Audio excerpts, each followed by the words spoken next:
Hey guys, it's Alex here, and I'm going to bring you the week 1 recap along with the top 5 moments in this video. So, first up, we have the best matchup for this week, which was played by Jude VGC against Ed 96. So, this match went to the third game, and it's really interesting set that Jude bring that made me choose this match over the other uh, sets that other people played this week. So let's just jump in straight into the match then. So Jude bring uh, Bumblegast, Indeedee, Armarouge, Glimora, Taurus Paldia, Water Breed, then Roaring Moon. So he has a really scary team with threatening mons like Roaring Moon and Glimora. Other than that, he has a combo of Armarouge and Indeedee as well. And his opponent Ed has Kilowattrel and Garchomp combo along with Goldengo Gardevoir that really complements this team. Uh, so let's just jump into the first game then.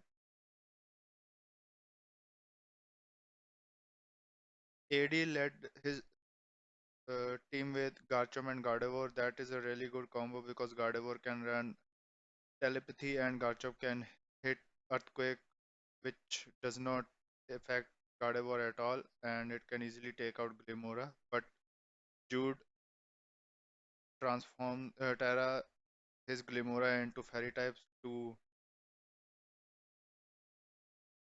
get a defensive buff and put an offensive pressure on his Garchomp as well. Uh, in the first turn, Roaring Moon of Jude set up Tailwind for his team, which pops up the Brambleghast's ability. So now Brambleghast has a +1 attack and it's choice banded, so it can really create havoc now. Gardevoir changes into Steel type to avoid any poison type damage that is coming it towards it, but Brambleghast use Shadow Sneak to take it out easily. So Jude has a really good momentum over here.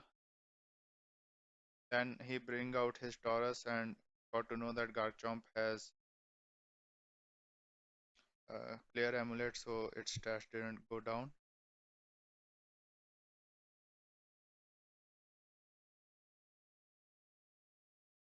Then this Skunk Tank is now threatening Brumblegast, and it took it out with just one crunch because Brumblegast is really frail mon, and the player of can easily take out Glimora that just switched in for Taurus here. Now it is 2 versus 1 and it's clearly a Ed's game here, but due to the defensive bulk in Taurus and the intimidate causes Taurus to survive the incoming attacks from Skunk Tank even if it hits the critical hit. So Taurus wind up the game 1 with stomping tantrum and Jude leads the set with 1-0. In game 1, Roaring Moon and Glimora puts really offensive pressure on Ed's team, so he decided to lead with Gardevoir and Goldengo this time around because Goldengo can easily take those fairy type moves from Glimora and puts offensive pressure on it as well with the make it rain. Ev- And, and it's really strong lead from Ed's point of view because if Jude led with the same team, then he might be in the upper hand this game because he's already lagging behind after the game 1 loss. Roaring Moon is uh, running with s- speed investment. So that means it doesn't have that much offensive investment and it will not cause that much damage that it is used to do. So in the very first turn, Roaring Moon turned into Steel type and Goldengo Terra into Water to re resist the Roaring Moon's incoming Dark type moves. And Jude predicted the Shadow Ball is coming towards the Bul- Bumblegash, so he decided to use the Phantom Force to avoid it. And then in the second turn, he went with Tailwind, which pops up the Bumbleghast ability again. But the incoming Skunk Tank tanks that attack, and Goldango easily took out the Bumbleghast, making the pressure from Goldango felt on Jude's end uh, in the early part of the game. So Taurus came in and intimidated the Skunk Tank. Goldango went for the Protect, which led Skunk Tank to attack freely on either Running Moon or Taurus, but both of its attacks like Crunch and Poison Jab are not super effective against Roaring Moon, so it just chipped through it.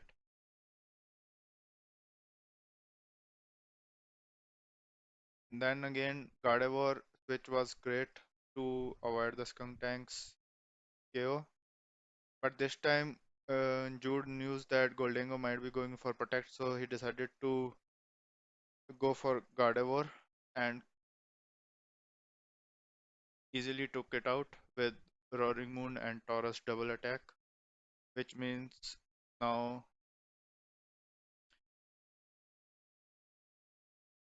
Ed brings out Azumarill and Skuntank. Jude taunts it the Azumarill so that it doesn't belly drums and uh, sweep through his team with Azumarill because after picking Taurus with the play rough, it can easily take out Roaring Moon and the other one that is in the back.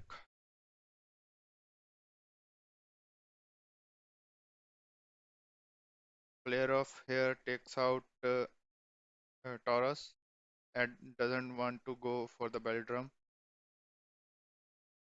because he appreciates that Roaring Moon might be running taunt here, so he went for player of on Taurus and took it out easily.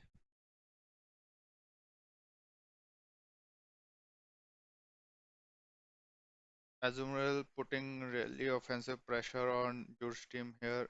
Every other mon except for Roaring Moon is already taken out. So now Goldengo and Skuntank can double up on Roaring Moon and pick up the W for Ed in game 2. So we are going for game 3.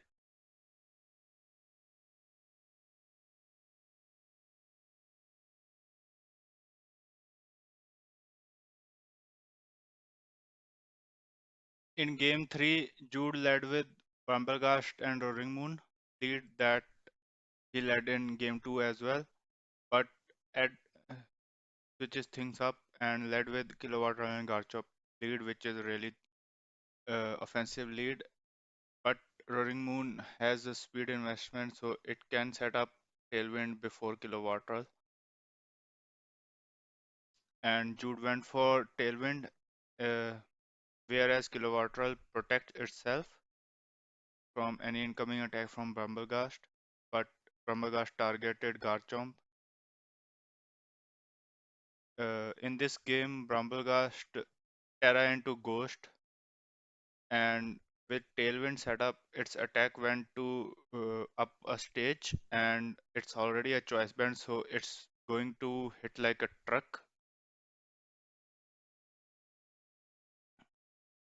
Roaring Moon survives the Garchomp's Dragon Claw just by a little margin, but in the second turn, Bramblegast and Roaring Moon doubles up on the Kilowattrel to uh, make sure that if it is running Focus S, so Jude can easily get KO over there. Even though Goldengo Terra into water to have some kind of protection from Bambergas incoming Terra Blast, Terra Ghost, which is super effective against Goldengo, but still with +1 attack and Choice Band, Goldengo didn't survived that and got KO'd with just one hit. And in the next turn, Azumarill also got knocked out in the very first turn with Brambleghast Terra Blast. So three mons are down for Ed. Even though Garchomp survives, it's game over for Ed at this point. Jude wanted to have all the four kills from Bumbleghast, so he switches out and just looking for knockout on his team so that he can wrap things up with Shadow Sneak with Bumbleghast to make it the kill leader for the week one. After Glimora's KO, Bumbleghast comes in and wraps things up with Shadow Sneak. Uh, so that wraps up our top game of week one. Uh, this Bumbleghast set really surprises me because I also didn't expect Bumbleghast to hit like a truck. Uh, and this tailwind set with choice band on Bumbleghast is really offensive. And now everybody knew about it, so they might came prepared for it. So let's see how they their Jude's next opponent battle against them. Now let's move on to this week's top five moments. The first one is from S Froggy and Donsong match. Uh, so here Donsong led with Mimikyu and Genpao. So with Genpao's ability, Mimikyu Terra into Ghost and it lowers all the other opponent's defense, so it doesn't require sword dance to set up and start creating havoc in this match because all defenses of the other team has been lowered. And Mimikyu's disguise ability really helped him to set up if he wanted to do that as well. So that's what he and Donsong reflected in this match. At number four, we have a clip from Moboy versus Siktar's match. In this match, uh, Moboy has the momentum, but the Chiyu with uh, its ability to reduce the special defense of its opponent can pull the win back for Siktar. But the Bruckfish has something else in its mind. So with just one liquidation, it fried Chiyu and pulled the momentum back for Mobile. And later on, he ended up winning the match because of the supreme overload ability of King Gambit. So he can easily wind up the game with it and win the game easily. At third position, we have a clip from my match against Mr. Darwin. So here, uh, Goldengo hits Grimsal with Make It Rain, and high horsepower took out Grimsal. But what makes this really interesting that my Mudsdale turns into Grass Terra and took out Gastrodon with Terra Blast, which I knew is going to be really scary for my team because I wanted to take out the screens as quickly as possible. So I cannot use Raging Bull until unless I took out Gastrodon. So with Mudsdale, I took it out, uh, which helped my team to secure win in this game. At second position, we have a clip from Toaster versus Bardo's match. Here, uh, Toaster went for double Destiny Bond because he wanted to take out an lap as quickly as possible because it is the scariest mon in Bardo's team except for Dondonzo. And later on, he can revive Gengar back with Palmer's revival blessing. So it was a really interesting concept that he can utilize in future as well. So I really like this tactic. That's why it is at second position in this week's top moments. And the top moment of this week is from the matchup between Stacks and Laws.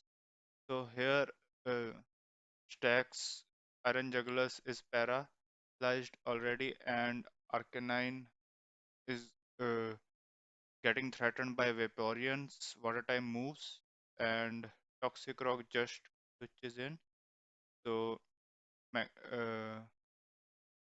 Stacks switches out its Arcanine so that it doesn't have to take out the water type moves from Vaporeon, and Iron Jugglers targeted Toxic Rock.